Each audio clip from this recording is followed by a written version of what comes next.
happened? By the end of that week, he had the solution to all his business problems. It wasn't a magic bullet. It was a series of insights that had been there all along, buried under layers of noise and distraction. In the silence, those insights bubbled to the surface. He came back from that retreat. They changed man. Not only did he turn his business around, but he also found a new sense of purpose and direction in his life. All because he had the courage to be silent. Now, I'm not suggesting you all go on retreat. Silent retreats, although that wouldn't be a bad idea. What I am suggesting is that you start incorporating pockets of silence into your daily life. Start small if you need to. 5 minutes of silence in the morning before you start your day. A silent walk in nature. A few moments of quiet reflection before you go to bed. As you do this, you'll start to notice changes. At first, they might be subtle. You might find yourself reacting less and responding more. You might notice that you're making better decisions, that you're more in tune with your true desires and goals. But as you continue this practice, the changes will become more profound. You'll start to attract the right opportunities in your life. You'll find yourself achieving goals with less effort because you're no longer wasting energy on unnecessary noise. Remember, success leaves clues. And if you look at the most successful people throughout history, you'll find that many of them practiced the art of silence. They understood its power to clarify thought, to inspire creativity, and to attract abundance. Take Thomas Edison, for example. He was known for his ability to work in long stretches of focused silence. It was in these silent periods that he came up with his most groundbreaking inventions. Or consider Albert Einstein, who said, the monotony and solitude of a quiet life stimulates the creative mind. These great minds understood something that many of us have forgotten in our noisy, fast-paced world. They understood that silence is not empty. It's full of answers. But let's get practical for a minute. How can you start incorporating more silence into your life? Well, it starts with a decision to value silence, to seek it out, to create it in your life. First, start your day with silence. Before you check your phone, before you turn on the TV or radio, take a few moments to sit in silence. Just breathe. Just be. You'll be amazed at how this simple practice can set the tone for your entire day. Second, practice active listening. When someone is speaking to you, really listen. Don't just wait for your turn to talk. Listen with your whole being. This is a form of silence. The silence of your own thoughts as you truly hear another person. Third, take regular breaks from technology. Our devices are wonderful tools, but they're also sources of constant noise and distraction. Set aside times each day to disconnect. You might feel uncomfortable at first, but stick with it. In that discomfort lies growth. Or spend time in nature. Nature has a way of quieting the mind like nothing else. Whether it's a walk in the park or a hike on a mountain, make time to immerse yourself in the natural world. Fifth, practice mindfulness. This doesn't have to be formal meditation, although that's great too. It can be as simple as bringing your full attention to whatever you're doing in the moment. When you're eating, just eat. When you're walking, just walk. This kind of mindful presence is a form of inner silence. Now, I know some of you might be thinking, this all sounds great, but I have a busy life. I have responsibilities. I can't just sit around being silent all day. And you're right. I'm not suggesting you become a monk unless that's your calling, of course. What I'm suggesting is that you find a balance. Think of silence as a tool in your success toolkit. Just like you make time for exercise to keep your body healthy. Make time for silence to keep your mind clear and your spirit aligned. It's not about escaping your responsibilities. It's about enhancing your ability to meet them. You see, when you cultivate silence, you become more efficient in everything you do. You make better decisions because you're operating from a place of clarity rather than reactivity. You communicate more effectively because you're truly listening, not just waiting.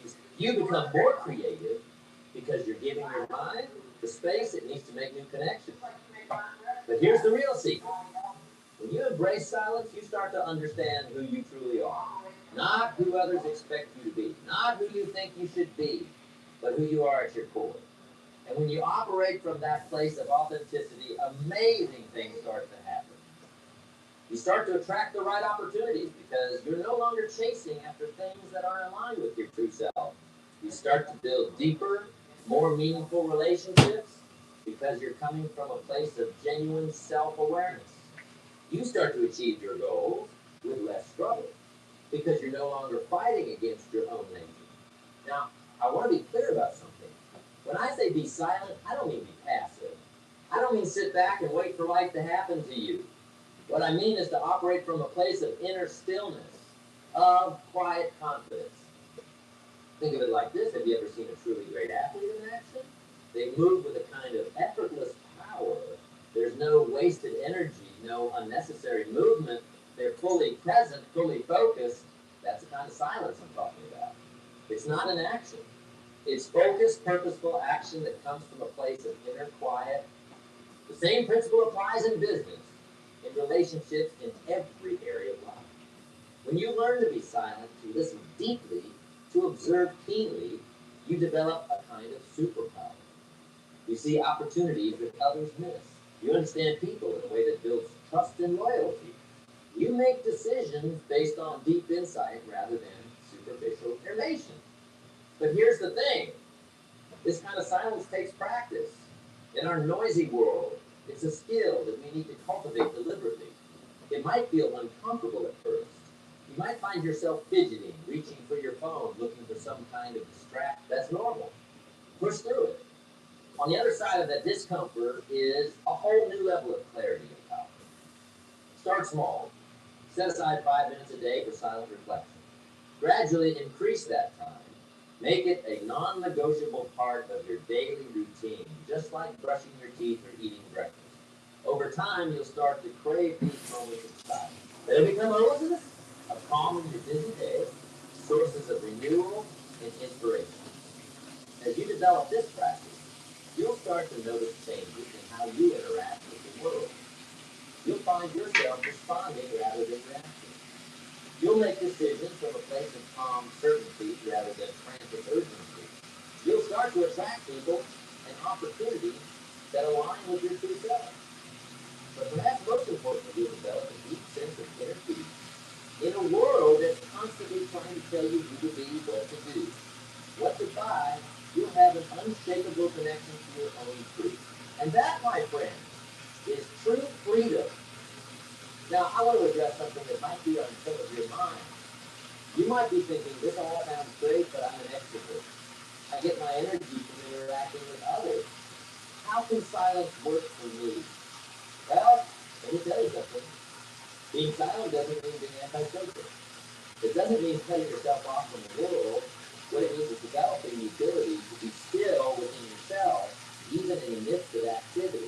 It means learning to listen deeply, to observe keenly, to be fully present in your interactions. For extroverts, this might look like taking a few moments of quiet reflection before a big meeting or social event. It might mean practicing active listening in your conversations, really tuning in to what the other person is saying instead of just waiting for your turn to speak. It might mean setting aside some time each day for quiet reflection, even if it's just a few minutes.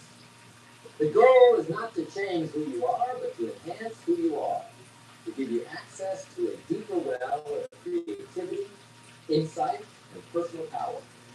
Now let's talk about how this principle of silence applies to achieving your goals. Many people think that achieving their dreams is all about action. And yes, action is important. So what kind of action? Is it frantic activity born of anxiety and fear? Or is it purposeful action that comes from a place of clarity and inner knowledge? When you learn to be silent, to quiet your mind and listen to your inner wisdom, you start to take the right actions at the right time. You stop wasting energy on things that don't matter and start focusing on what truly does. You become more efficient, more effective. Think about it like this. Have you ever been stuck on a problem, thinking about it constantly, turning it over and over in your mind? And then when you finally let it go, when you stop thinking about it for a while, Suddenly the solution appears. That's the power of silence in action. When you quiet your mind, you create space for insights to emerge. You allow your subconscious mind to work on problems in the background. And often, the solutions that emerge are far more creative and effective than anything you could have come up with through sheer force of will. But it goes beyond just problem solving.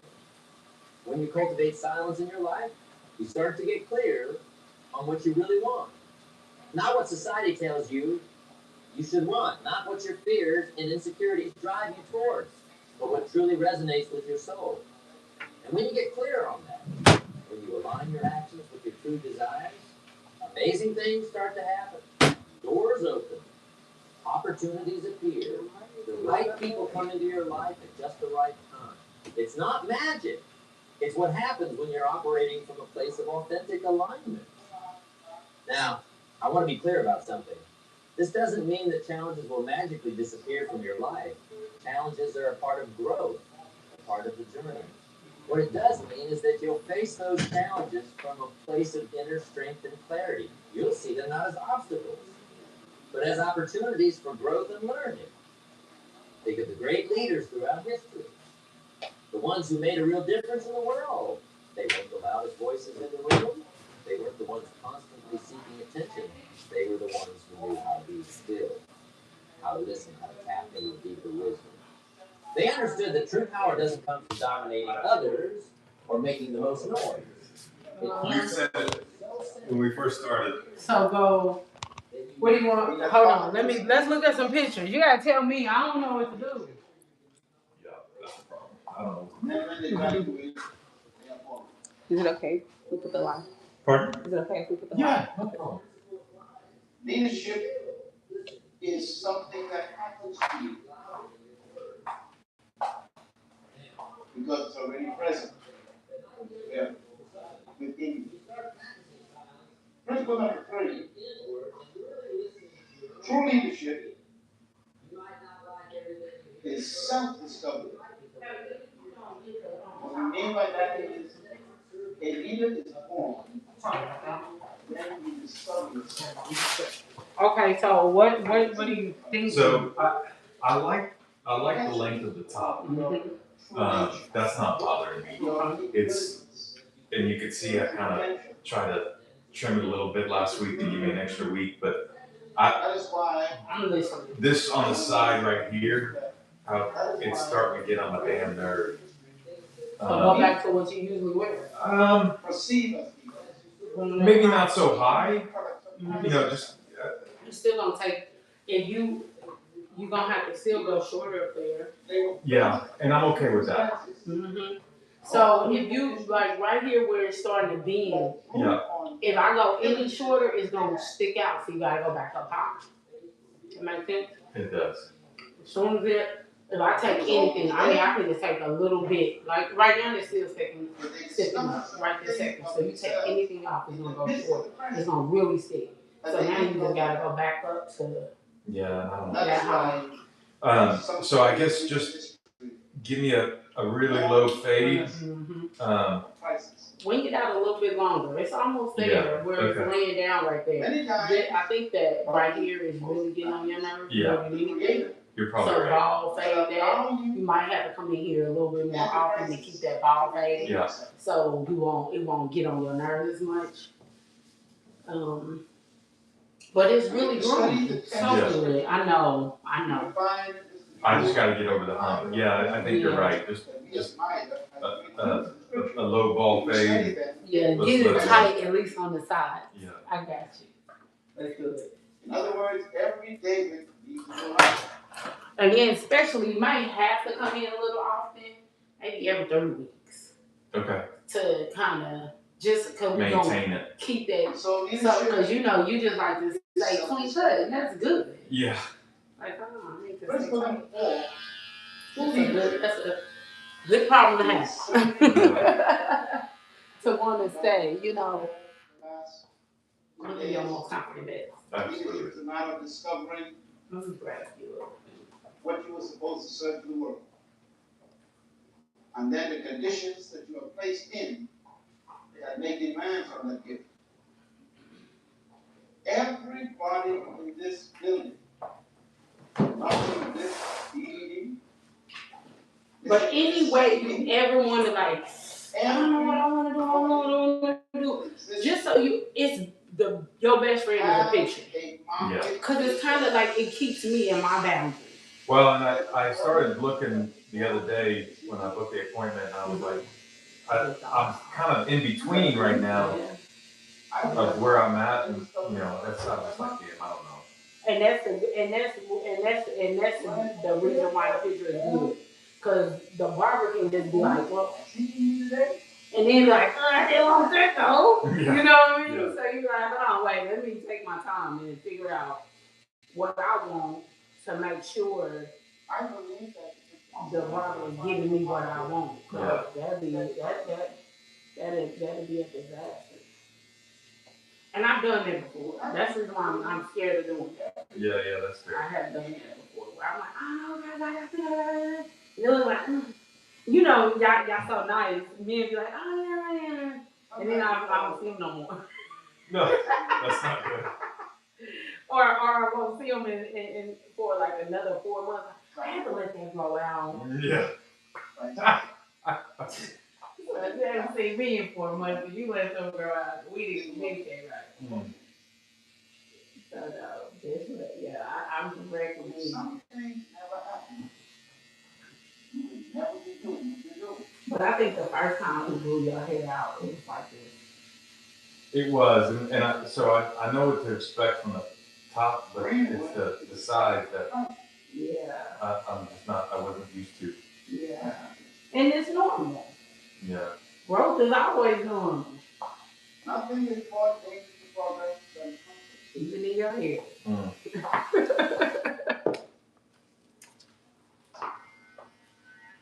That is why the greatest wealth always comes from bankruptcy.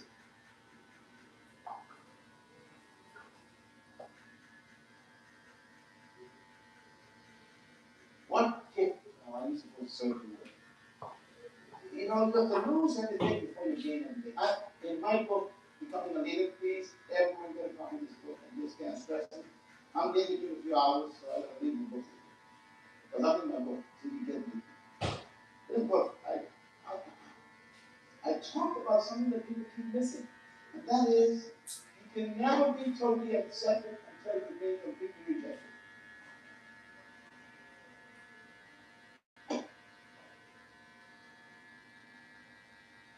The reason why many people don't achieve their true leadership ability is because they are seeking the approval of everybody. They want to be liked. If you are an original, you are under attention.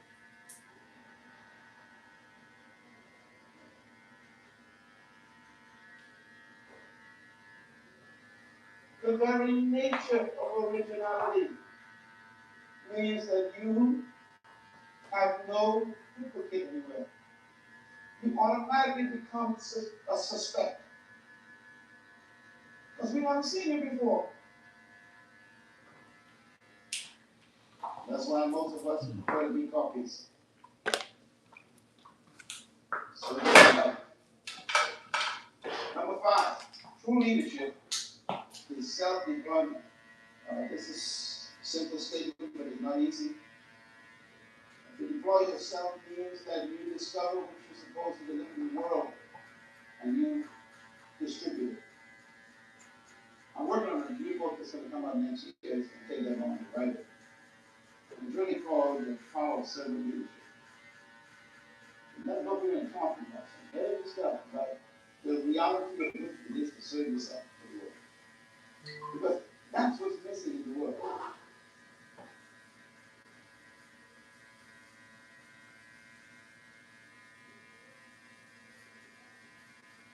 Deploying yourself is frightening, but it's necessary.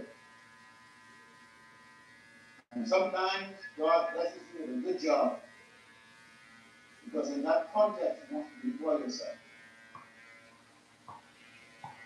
It's good for a company, for a church.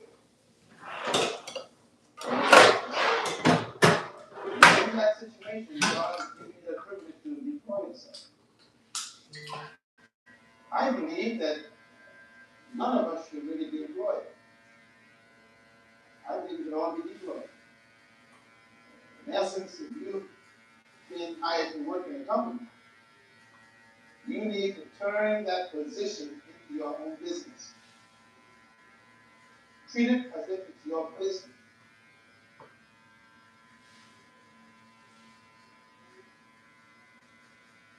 And what I'm teaching concerning leadership is not an encouragement for you to abandon your ministry or abandon the church or abandon the business you're in or abandon the company. I'm not talking about that. I'm talking about you finding an opportunity to deliver your gift to that organization and deploy yourself. You see, I have used Barber to be employed. So if I work for your company, I'm working for myself.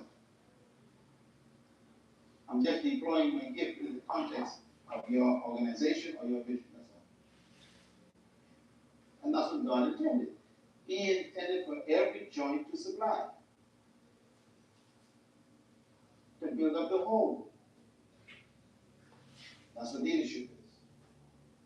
I'll give you another example. Number 6, true leadership is self-manifestation. A leader is someone who is so busy manifesting themselves, they have no time to prove themselves. You know, some people live to prove themselves to other people. That's a problem. You ain't got nothing to prove. Just be yourself.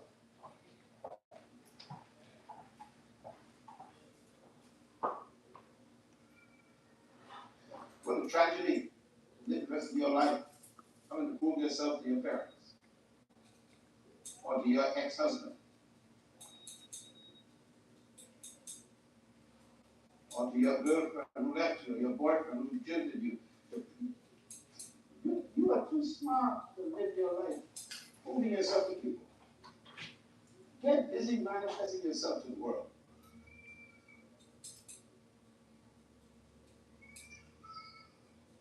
Number 7, true leadership is self-exposure. True leadership is showing us who you really are. True leadership is becoming everything He first thought of when He created you. God had an idea that made you necessary.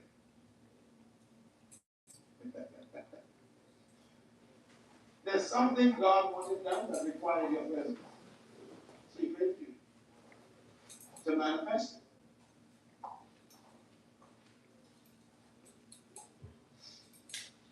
That's what leadership is born from. It is born from exposing that self that God intended. Moses was designed to be a deliverer. Born to be a deliverer. Matter of fact, that's why the Lord made his mother and father name him Moses. Moshe is the Hebrew word. Actually means through the waters. Heavy stuff. I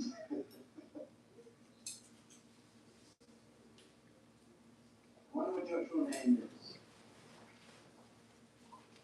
Not the one your father gave you.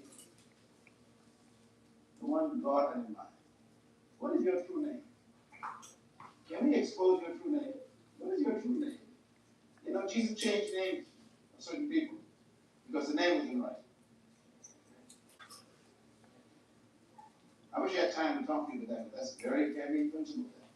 It's a very important. See, you always got 2 names. The one your parents gave you and the one God had in mind. By the way, in Hebrew, the name of the thing is the thing.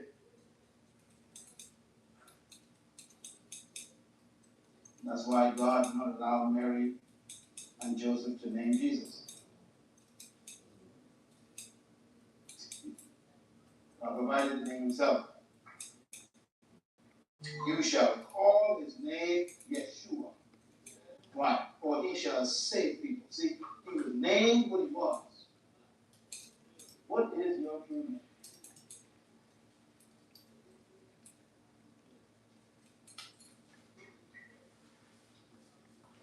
By the way, you should never build your confidence on your last name.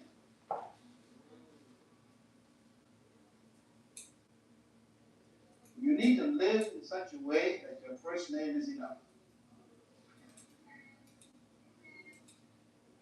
Study the Bible. We don't know anybody's last name.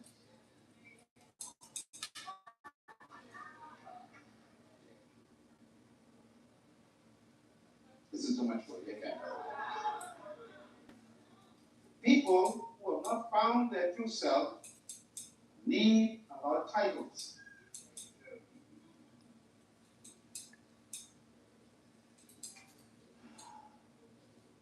The more titles you need, the less effective you are. That's why you need titles. The more effective you become, the less names you need.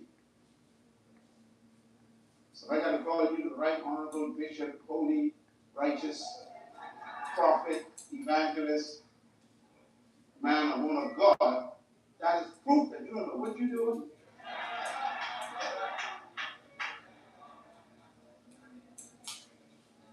I want you to think about it. That's why I back with all these titles people have. You know, when you say oral, there's a lot of guys named Oral in the world. But when you say oral,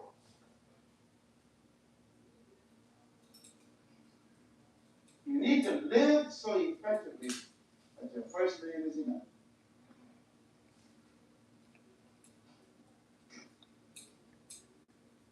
Expose yourself.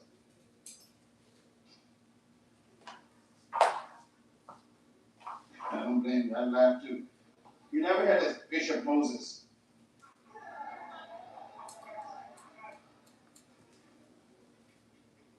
Doesn't need it.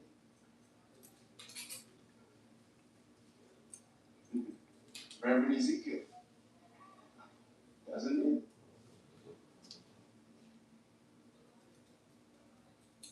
Prophet Paul. Doesn't need it.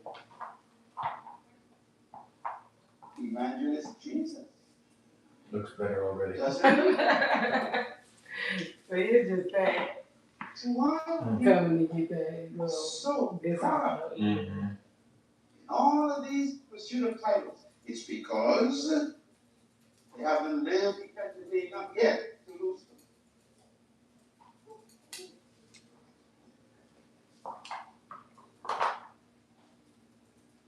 Lady said to me one day, she says, every time I think of miles, I think of purpose. I said, I'm getting there, I'm getting there, I'm getting there, I'm getting there, I'm getting there. On my first day to be, on my tombstone, all I want is miles.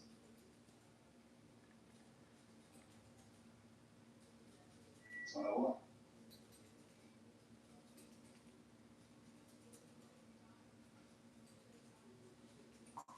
One guy lived so well, all he put on his grave is JFK.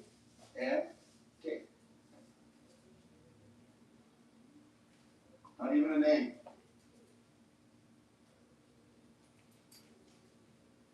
Leadership is exposing your true self. What is leadership? Let's define it. Now, it took me a while to develop this definition, so please take note and write it down. It took me a long time to define leadership. I have a lot of books that I've read on leadership, hundreds of books, I guess, over the years. I have a lot of definitions that I have kept in my files. I read everybody that writes on leadership. I always read 4 books a month. It's my goal. But true leaders should be reading all the time. You're going to be a leader, young lady, you got to read. Shut the TV off and read. Not how old you are, start reading again. You know how your brain actually becomes senile? You stop using it. Do you know your brain is a muscle? Did you know that? It's a muscle. A lot of muscle in your body. It's just like a muscle. And your brain actually develops by use. The more you use it, the more it develops. That's why you're losing your mind, because you stop reading. New information exercises the brain. Say it with me.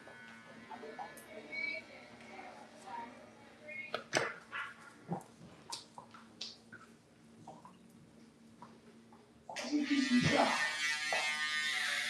You put it in the information. That's what you need. The Apostle Paul is a leader. He's a leader. When Paul was put in prison, Paul didn't ask for food. He didn't ask for toothpaste. The guy didn't ask for water. He said, Timothy, when you come, bring my books. That's a good.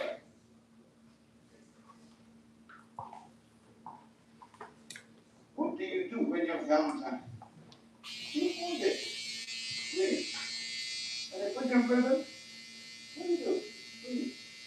Stuck on a bus stop? Read. Thinking on that board? Don't waste time. Expand your mind. Read.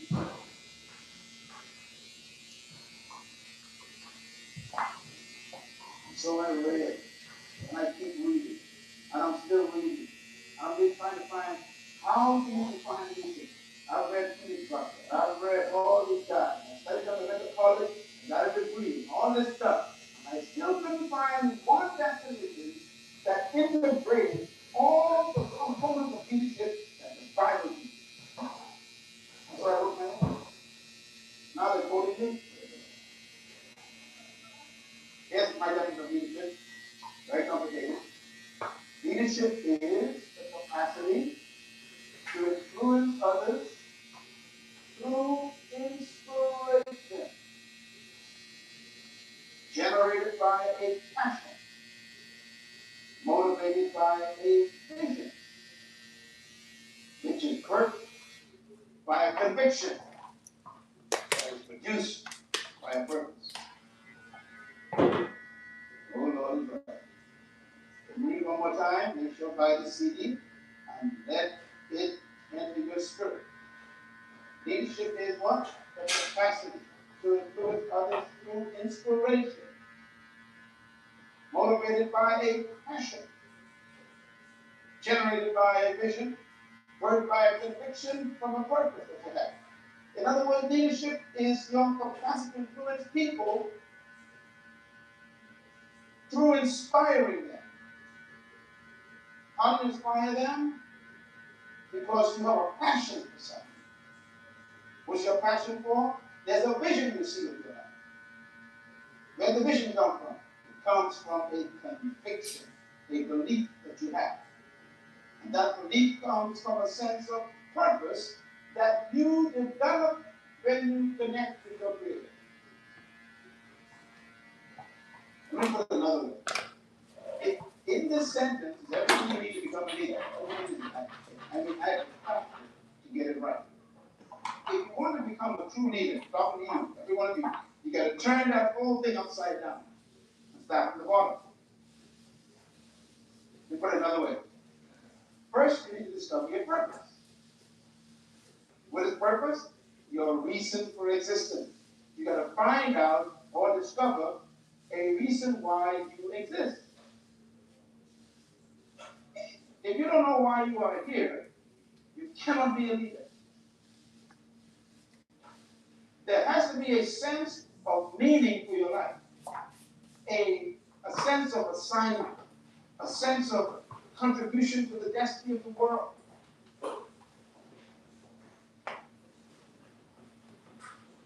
And then the purpose will produce a conviction.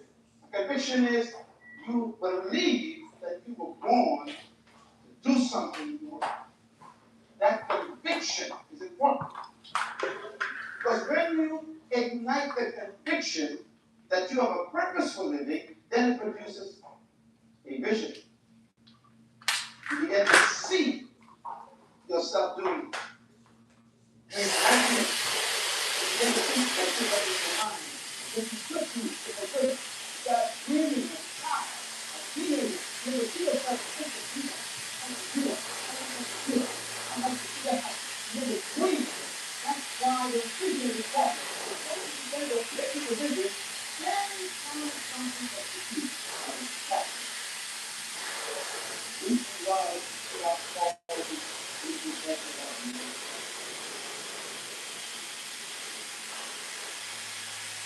Now, some people take it in. Because the fact is, the message that we do, the message of the fact is, God leads to the sacrifice. Watch this. If you try to follow people, you have to do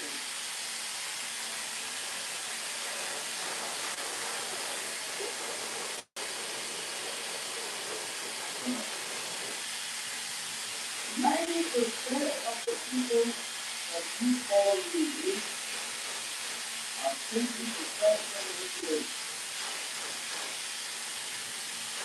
They are experts in playing the people's mind. And they got titles to call them actors, rappers, leaders, actors, all kind of names. But they are manipulators. Whenever you manipulate people, you keep their leaders. You become a dictator.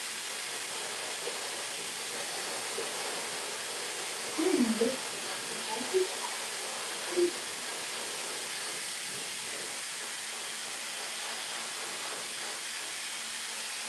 So the most important in Jesus and leadership is inspiration.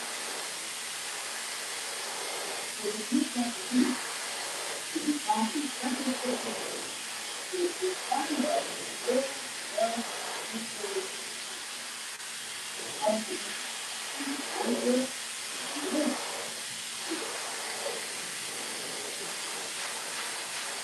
And the new thing is effective.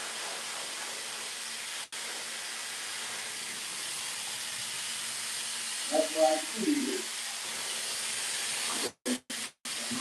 Not found in the book.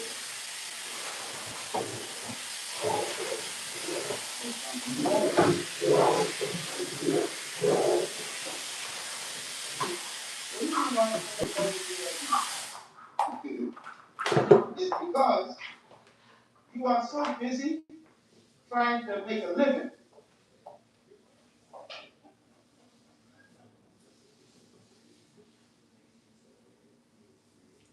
You ever found something to die for? You know what Jesus said? Jesus said it so well. The guy is awesome. He said, look, he telling his disciples, he said, look, you want to be effective in the world, here's the key, he says. If you seek your life, you lose your essence of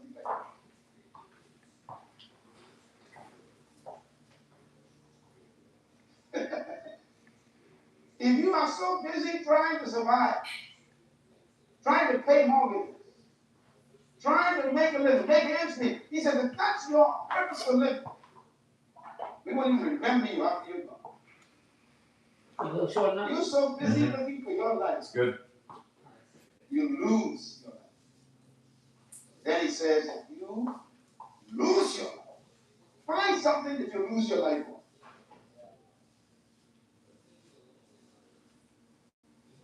So, see, when you find something you are willing to be called a fool for, you are going where? To move your church where? Establish it where? And you're going to live where? Found something to lose. It's not important.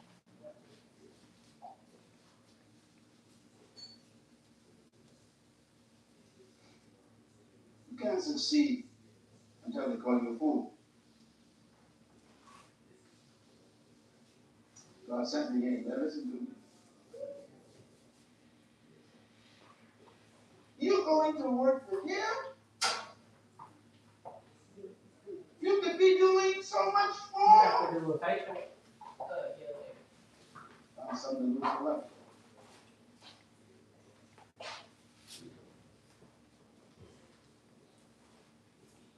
That's why very few people become great leaders. I always tell the story of Martin Luther King Jr. Boy, what a guy. Many of you listen to Martin Luther King speeches and you think that the greatest speech he gave was on the steps of the Lincoln Memorial. which is not true. But that's the only one you remember. I had a drink. That's the only one you remember.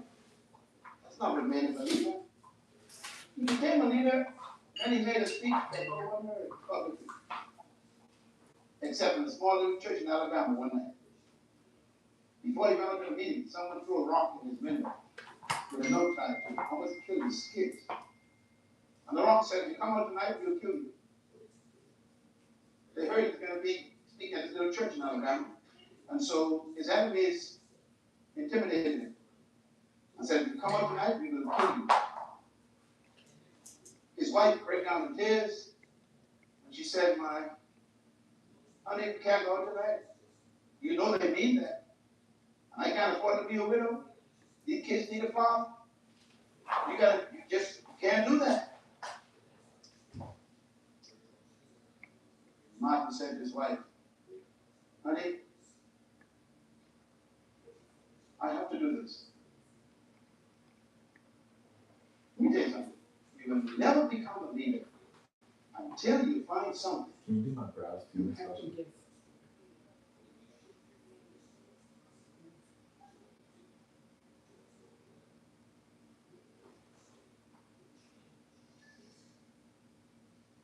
I have to do this. She said, why? He said, because no one else can do it. Have you found something that no one else can do? See, he was making speeches in his house. I was making him a great deal. And he left the house that night under heavy guard, took him to the church. The story goes that he mounted the pulpit, small little church, 200 people. They were sitting in the windows and all over the rafters and everything. And he stood there that night and he made the Jewish speech of leadership. He said, I don't know if I'm going to make it home because they threatened me. They said if I come out tonight, they're going to kill me. But I'm here. And I guess they could kill me. They probably will. But it doesn't matter anymore. See, you're not a leader until it doesn't matter anymore. The problem with most people is it matters. Stop protecting yourself. I don't wake up. Lose your life for my sake. And you will gain your life. They won't be able to rub you out of history. Their name rolls after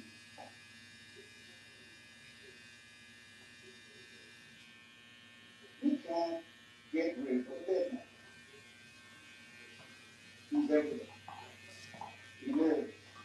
So you think death gets rid of you.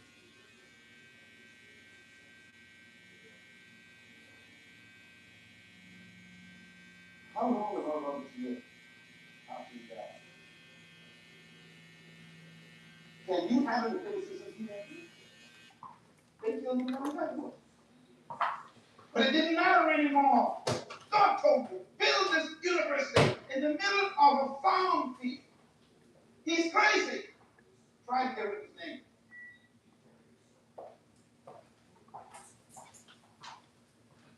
You can dignified.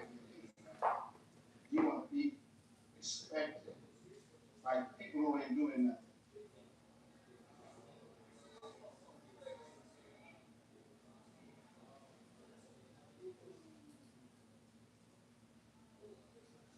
Everybody say passion.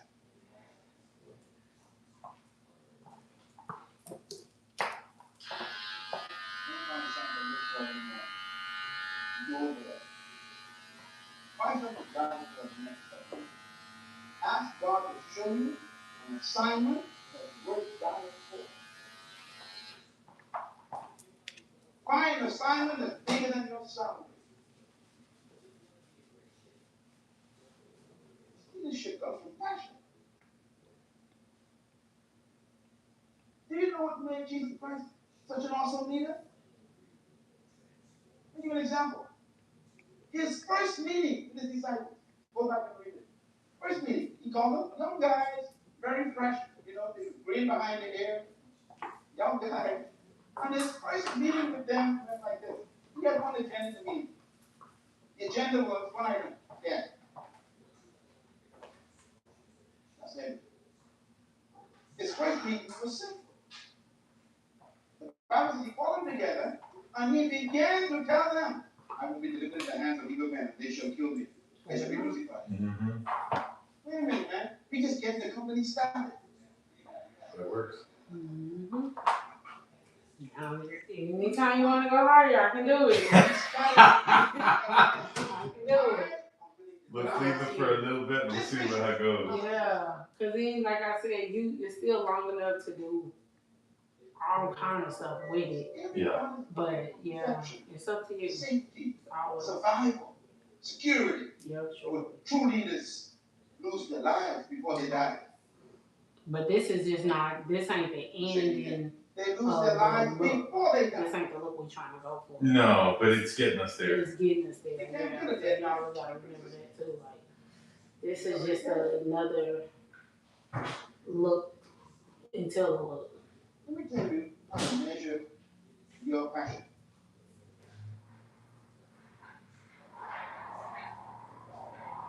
What brings the feeling?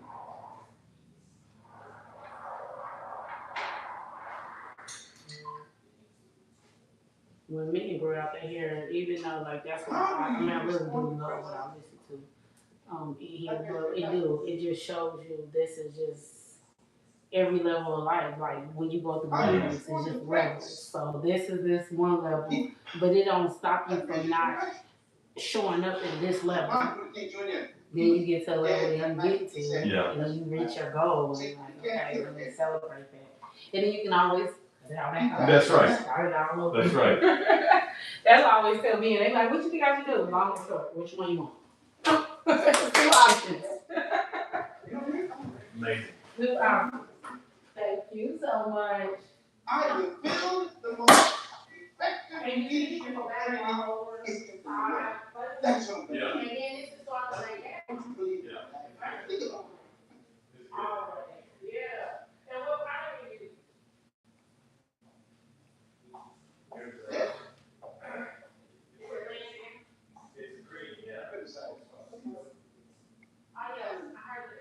Dead man don't respond. You might need to get a clay mat. That's like more But inspiration. That's what inspires people. And you have a passion. And that's what you and then the inspiration brings influence. You cannot influence who you cannot inspire. Inspiration is not control. But inspiration is in the hands of the one who's inspired. I look at you and I fall in love with your passion. So I submit to you my gifts and say, I want to help you do that. That's why I always tell you this whole week that true leaders do not seek followers. Followers seek true leaders. They pursue the passion. And cease the question. What I do.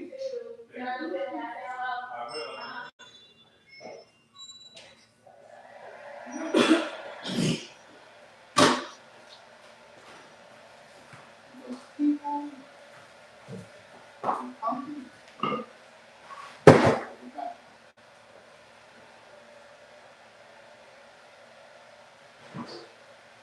What they how can you not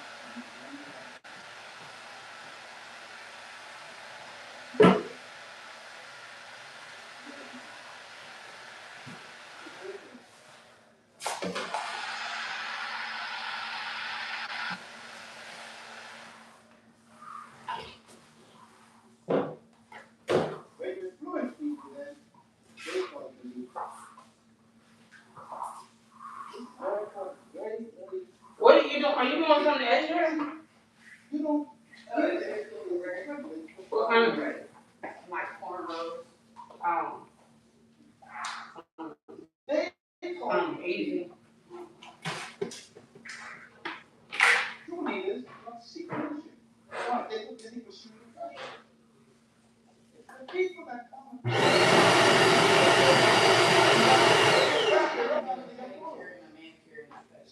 You say what?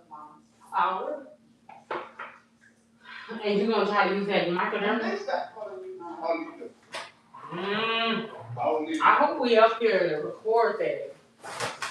All true leaders are reluctant leaders. You need to be. Huh? If not, I'll set up my Okay.